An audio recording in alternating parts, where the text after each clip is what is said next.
rapaziada? Hello, hola, Brazil. Hi. Ah, Alex, he's thanking you for being here tonight. Obrigado. It was all yeah, it was all set up by emails and text messages. So now is the real thing. Now is the real thing. There we go. Yeah, and it's working. Hey, technology. Cool. So Alex, Hmm. there's a lot of people in the chat room sending messages, saying hi. People that we met on the road in Of course. Brazil. Uh, Yeah, of course, yeah, and they all want to know how you're doing during this time of COVID. They're all worried about you. Yeah. Oh, that's very sweet. Thank you, everybody. I'm more worried about all of you than myself. I'm getting through it. It's been a rough time for everybody. We've all been through things. I think everybody's lost somebody they love, if not more than one person, or known somebody who's passed away. It's been a really challenging time as a parent. With my son, he's would have been starting school and he couldn't, and so it was being it's just been yeah it's definitely been a challenging time to be going through such a crazy event where we're all stuck inside. So, um, but um, but I'm all right. So isso Alex, demais. Yeah. so there's people watching from Italy, from England, from Oh all wow. over, and there's Okay. also people watching that don't speak English, neither Portuguese, so they Okay. might be lost. Well, then they'll be just as lost as I am because I have no idea what you guys are saying. Remember, my Portuguese is very, very Well, small. I'm just translating whatever he says to I you, know. and whatever That's you say, amazing. I'll Well, translate to here. hello to everybody watching. Thank you for watching. Sorry, I'm not like in my studio or somewhere cool. I'm in my bed actually because I'm just a little under the weather, but I'm all right. He's got a nice question for you. Mm-hmm. Just because you mentioned Max and being a parent during Yeah. the COVID times, he remembers that once you mentioned about your life, like early childhood, and he remembers when we were on tour. You told him about stories about growing up in Hollywood and blah blah blah, and sometimes being tough and struggling with parents. And so now he wants to know, uh, putting that behind you, uh, what do you want from for Max? Did you learn from the struggles? Do you want to give something better for Max, or do you believe that Max needs to find his own way, and if there's a struggle on the way, he needs to learn the same way you did, or Right. or if you believe that believe that you grew with the previous mistakes and you want to be a better person. How is your approach? Because you had Right. such a Yeah. you know what I I'm mean, saying? of course. I mean, have I want Max to have a much more grounded childhood than I did. I grew up, you know, moving every year, different houses, divorces, parents' divorces. Um, I was there, bad people in and out of my life. I was molested as a child. I was beaten by, you know, my mom's boyfriends, and then my mom left and she moved to Germany. Like just all, I had a horrible childhood, which kind of made me who I am today. So I wouldn't change it, but I mean, I'd be lying if I'd say I'm not still fucked up from it. Um, but for Max, I'm trying. That's what we do for our children. Is we learn from what we've been through and how we would want to make it better for our own kids. So by all means, I mean, I'm there for him every second, and giving him um, all the things that I didn't have and all the things I did, but it's been hard this last, year through the whole coronavirus thing. It's been really tough with COVID, like to be able to be, you know, to give him everything, because I haven't been able to really, he's had to struggle through this. So I think everyone will find their own path, and he will, of course. He's his own person. I mean, he's not just a little mini me. He's got his own ideas and thoughts and stuff. But I think he's a very, very smart kid, and he's doing great. And I just want to give him a lot of love and be there for him. Oh, that's The nice. things that I didn't have. Yeah. Yeah, cool. Well, asked that question because he's also a dad, and his kid is also young. And when we in Brazil the last time, 2019, on that tour, you were always on the phone with Max, and he was also his first tour with a young kid, and he left the kid at home with the mom, and it was a struggle. So now he wants to know, moving forward, how are you gonna deal with that? Especially that we did the tour in Europe for 52 shows. How was that a struggle for you? How do you cope with that from now on? You're gonna change? You're gonna do smaller tours? What's the deal? What do you think? Um, you know, Max knows that my job is different than normal dads who kind of go away for from 9 to 5 each day, and I have to go away for long periods of time, and then I'm home for a long period of time. In fact, obviously, I've been home for so long now, he's probably annoyed with me, so, as much as I'm annoyed with him. Um, but um, but no, I mean, it doesn't change. I'm I have to. That's been the So, hardest part with COVID, on top of right, everything, but so not being you able to planning to tour. I have to so you're tour as planning to part of my. take Max on tour with you? Once he's old enough, sure, but until then, he's gotta he'll he'll just learn, to be. But whatever, he was okay when I was gone. It was very hard to be gone for 2.5 months through Europe, but I was too busy to almost even feel sad, even though I was missing Right, him. It was so hard, and but he acclimated, and then I came home, and anyway, I right. nothing's going to change. It doesn't Yeah. change what I'm going to be doing. And yeah, Okay, gotcha. I'd love for him to come on tour with me at some point. He will, of course. And right now, I just hoping I get to go back on tour. the and the world Yeah. fixes it. People get Então, better. Rafael is asking now, do you feel any different now during this COVID times? And do you remember when you took a big break because of health issues? Do you feel the same thing?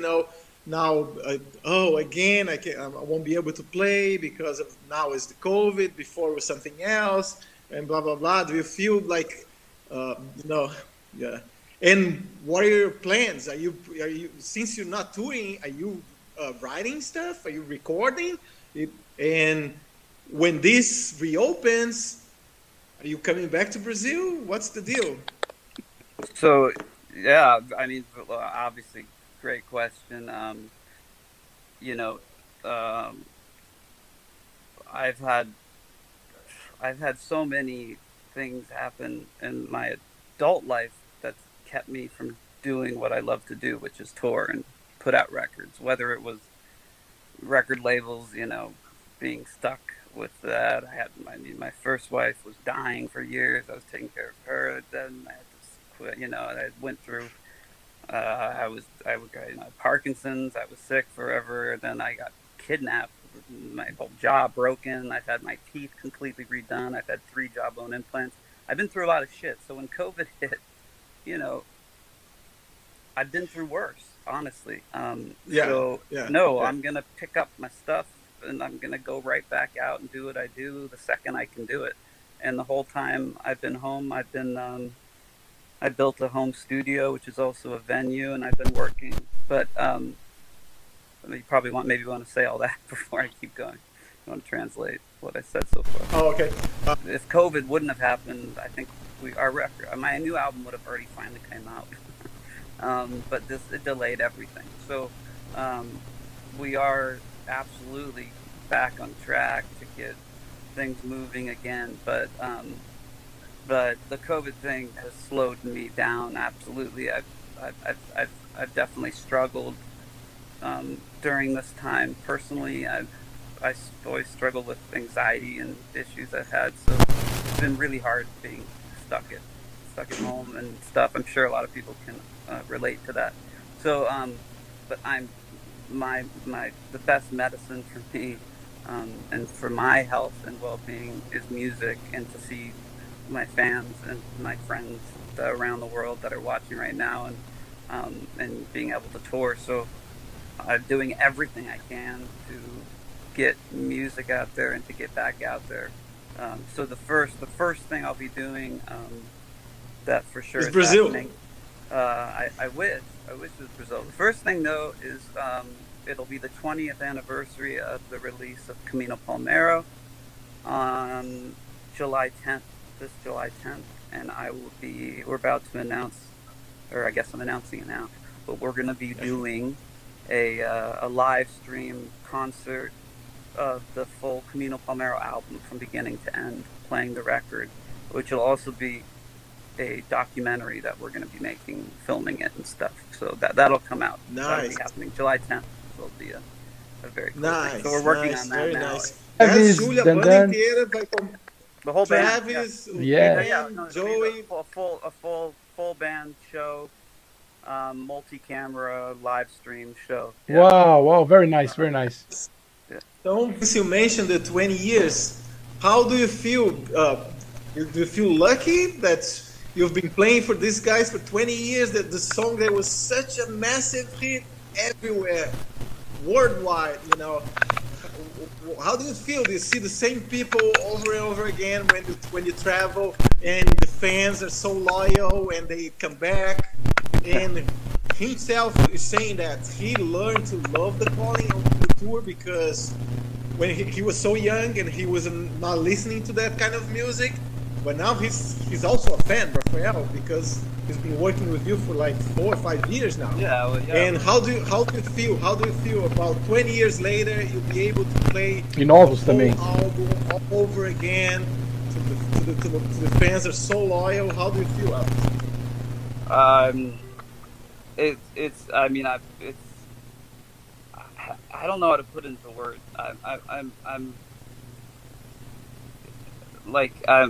I'm going to turn 40 years old in less than 2 months. I'm very, very,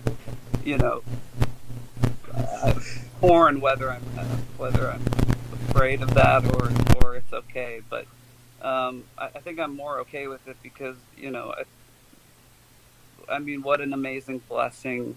No matter how many insanely crazy things I've been through, it's to have this blessing to be able to, still after 20 years have people that, that are still listening to my music and that still are there and showing up to shows. And I still have these songs that meant so much to people and mean so much to people still. And,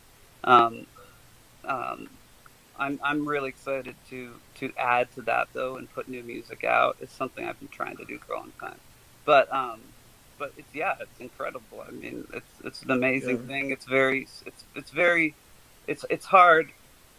to even it's hard to put into words, but it's the most hard for me to even grasp what it is when I'm been stuck at home for a year. I'm so cut off from everything. Yeah. I don't. I until you mentioned the 20 years, I didn't realize it. For me, when he asked this question, it's mind blowing that it's been 20 years and people are still crazy about this song, right? It is. I wouldn't be able to describe it. Yeah, it is mind blowing. Yeah, it's crazy. I mean, it is crazy, you know. And if things go my way a little bit longer, and I get to put out a new album, which I have like 3 new albums written. Once I finally do that, and hear the music I've been writing for the last 10 years, it'll sit right perfectly next to all that music I did as the calling. So, you know, I'm really excited about. I'm excited about the future. I'm excited to turn 40. You know what? I've been through probably crazy stuff, and I'm still all right. I'm still kicking. I'm still here. I'm still here. Yep. You know, Alex. So Rafael now is asking. So the stuff that's coming out now, not coming out, but the stuff that you're writing and the stuff that you showed. Do you remember that we did an event in Brazil where we played a few songs? Raph helped put that together. Yeah, thank you for that. That was awesome. And Rafael is saying that the new songs that he's heard so far fits perfectly with the process of you growing up and being here 20 years later after being such a massive hit maker. You know, the stuff, you know, gradually comes to you. How do you write? Do you think about where should I be in the future? What's the song that I plan to write, or it just comes to you as like a gift? How's your process? I rarely ever. I never sit down and go, I'm gonna write a song. It actually comes to me. Usually in my sleep, I wake up in the morning with a song in my head, and I'll just start writing it, and that's how I've written a lot of my songs. I don't know. I don't know how, but I always. Gift. It's a gift. It's a gift. Well, thank you. Yeah, that's my, you know, that's my calling to be doing it. I guess that's my gift. Is to be able to write songs that I guess, you know, all around the world, no matter what language you speak and where you're from, the songs are, you know, kind of can, you know, make everybody be able to understand. So the new music is the same. I'm glad you said that. The new music that I'm, you know, unless you're on Patreon, you know, thank you to my Patreon fans who are on Patreon. All of the patrons that, you know, have listened to a lot of my new music that I put out on Patreon. Until I get the new record out, you know, there were those few really cool, super Brazil fans who came to that thing that Rafa put together. That was so cool to be able to play them that new record. So I'm really excited to put this new music out. And the new music that I still need to put out is not even new. I wrote a lot of it when I was going through having Parkinson's and being in a wheelchair and not even knowing what, you know, just it was really hard things. And then getting back to health and stuff, and I've written songs more recently. There's, you know, we have, it's going to be multiple albums. If not, maybe we'll just put out maybe the next Calling record will be just 2 full records. I'm not sure yet exactly, but it's a lot of songs. A lot of songs to go through. Cool. Alex, so Rafael is interested in something that he saw during the tours. Because remember when we came from Indonesia and flew to Turkey, e a primeira Brazil, também, mesmo a outra anterior. you were really exhausted, you know, because of the traveling. And he didn't see you do much like warm-ups or anything, and you just transform yourself. When you get on stage, you just, you know, you're just quiet and just, you know, resting, don't do much, don't talk much, talk really quietly. And then when you get on stage, it's a completely different thing, you know, it's a monster. And he wants to know what's the deal. And when you get off the stage, it's the same thing. It's like you have to go to bed right away. So what's the deal? Oh, sorry. It's my fault. No matter what no matter where I am and what I'm doing when I go out and play a show, I give it everything I've got. So once I'm done, I'm fucking done. So, with that being said, yes, I guess I save all my energy and passion and everything for that moment, you know. And on tour, it's hard with all the traveling, of course, you know, and you kind of have to sleep when you can, and you know, and you got to get used to that. So after, I mean, I've been doing this for 25 years, so I don't warm up my voice anymore. I don't do anything in that sense. I literally just get on stage and change into that. And that's, I don't know how and how I do it. It's just. Did you stop warming up, or did you never did warm up? Yeah, I found a long time. I found maybe like 10 years ago, I found that warming up my voice and things, it was only, you know, it was only necessary in certain situations, but when you're doing every night show, like when we just were in Europe last year, and we did those shows, 51 shows in a row, you know, to like do warm-ups, it's like more singing, you know. So it's actually, for me, I don't know. Now I'm able to just go on stage and do it. Who's got dog? Ah, ok, não, os cachorros podem fazer I parte, não know, tem it's problema. my dogs. It's your dog. It's my dog. He's taking this time now to thank you for the past tours, for being so helpful, for being so understanding. You know, with the Brazil, you cannot always get exactly what you ask for, especially the peanut butter and jelly, you know, that you love so much. And you Rafael, every day he's done a you good grab the job. peanut butter and jelly. He's all right. You know, for being, he's just trying to thank you for being so understanding, and he looks forward to working with you again. So the fans want to know that. Do you have your first single ready to go? Do you have a name?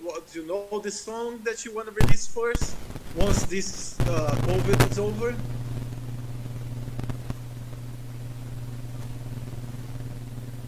Oh, sorry. Do have the song, but I don't know. It depends on the time of the year that we're going to end up being able to finally release new music and release a first single. So, because luckily we have more than one.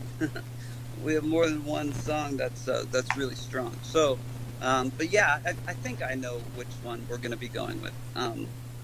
And it's actually one no one heard. You don't wanna say which one is it? No one's heard it. It's actually, you don't want to say the name? No, can't say the name. No. Religious guy? Not in the way that anybody might be able to understand. I'm not religious.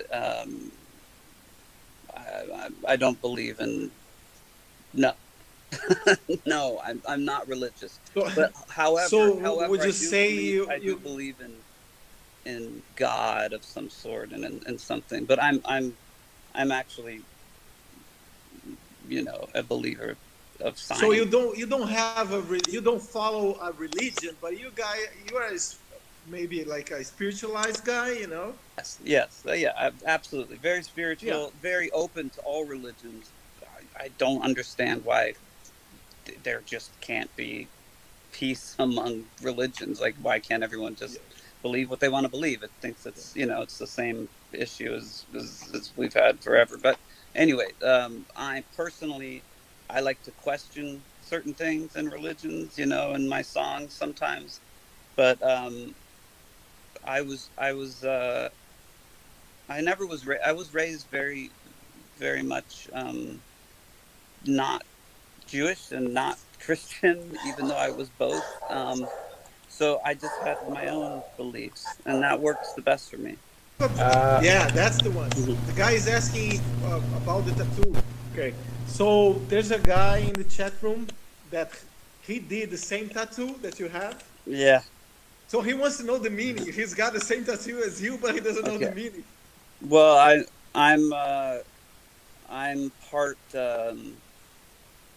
Lithuanian, Jewish, but also American Indian, Cherokee Indian, on my mother's side, and so Kokopelli is actually an American Indian music god. He was you know, said to be a real human who lived long ago, who would he was the god of mischief and music. He was kind of like the first maybe rock star of history.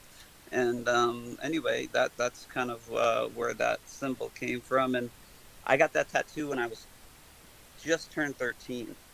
I was really young, Wow. but I already knew how much music meant to me, and I was like, I'm getting this tattoo. But I remember when I got home, my stepmom was like And freaking and out. what do you think?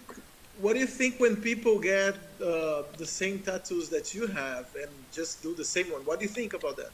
Um, of course, it's so. I mean, it's so endearing and really like It's personal. I feel like I don't know I feel like they're kind of, God, it's hard to explain. It's almost like the people that do that are like attaching themselves to me in a way, and I'm so appreciative of that. You know, like I see that, and people that do that stuff, like it honestly it just fills me with more hope and love, and makes me want to do what I do even more. You know, so it's yeah, it's very Cool. very endearing. Yeah, thank you. Last question. They Mm-hmm. want to see Max in a video clip. So you You think want to about see? putting Max in your next videos? Oh, in a music video. Yeah, The calling video? totally. Oh Yeah. yeah, if he's he's already like he's totally an actor. He wants he asked for us to take pictures of him doing crazy stuff. He's totally wants to be in the video. So yeah, he's definitely going to be in, definitely got to put him somewhere in one of my videos coming up, when I finally make And a video. also the fans are requesting the your channel on YouTube to come back. They miss it. They want to I see more Yes. stuff on your I'm YouTube channel. I know Yeah. I'm working on that. I promise to get that back ASAP. And honestly, it's it I it's an issue of not that I haven't been able to get around to it. It's that I can't actually access it. So I'm dealing with YouTube. I got to get someone else, I think, took a hold of it, but I'll get it back and I will be able to get on there. And yeah, we have videos. There's a video we're about to put up of a whole tour of the studio and venue I built in my home, Right. and the band, and we're going to put that up on YouTube in the next couple weeks. So yeah, we'll be doing that. Cool. Wow. Yeah. He wants to thank you again for being so kind, for being Obrigado. so Thank you. helpful, and he's doing this because he cannot do the tours that he loves, I promoting know. tours. So he's doing this Switching. to keep his sanity. You know, in a way, he Yeah, keeps working with music. And totally. he said that seeing you and seeing me, and he so much memories comes to mind again, so much good memories. So he Yeah. wants to thank you so much, and he wants you to give a final message to the fans in Brazil, and please come back to Brazil as soon as possible. Yeah. Okay. Well, thank you so much for having me on your show.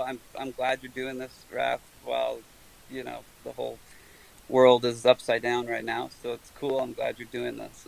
Thank you for having me, and to all the fans who are watching. Number one,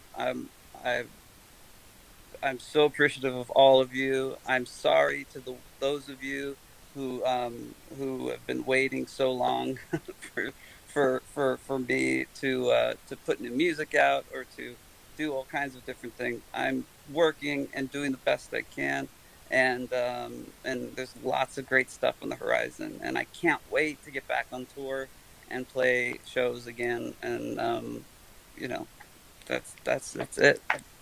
Thank thank you all. And I love Então, Brazil. Alex, I miss Brazil. Brazil's my second home. So and you guys have been struggling so much down there.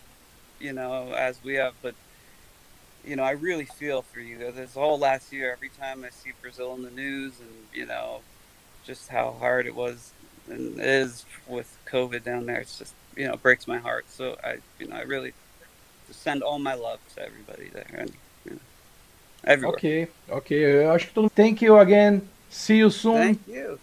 Take, Absolutely. take care. Bye bye. All right. See you guys. Bye. O Luciano agora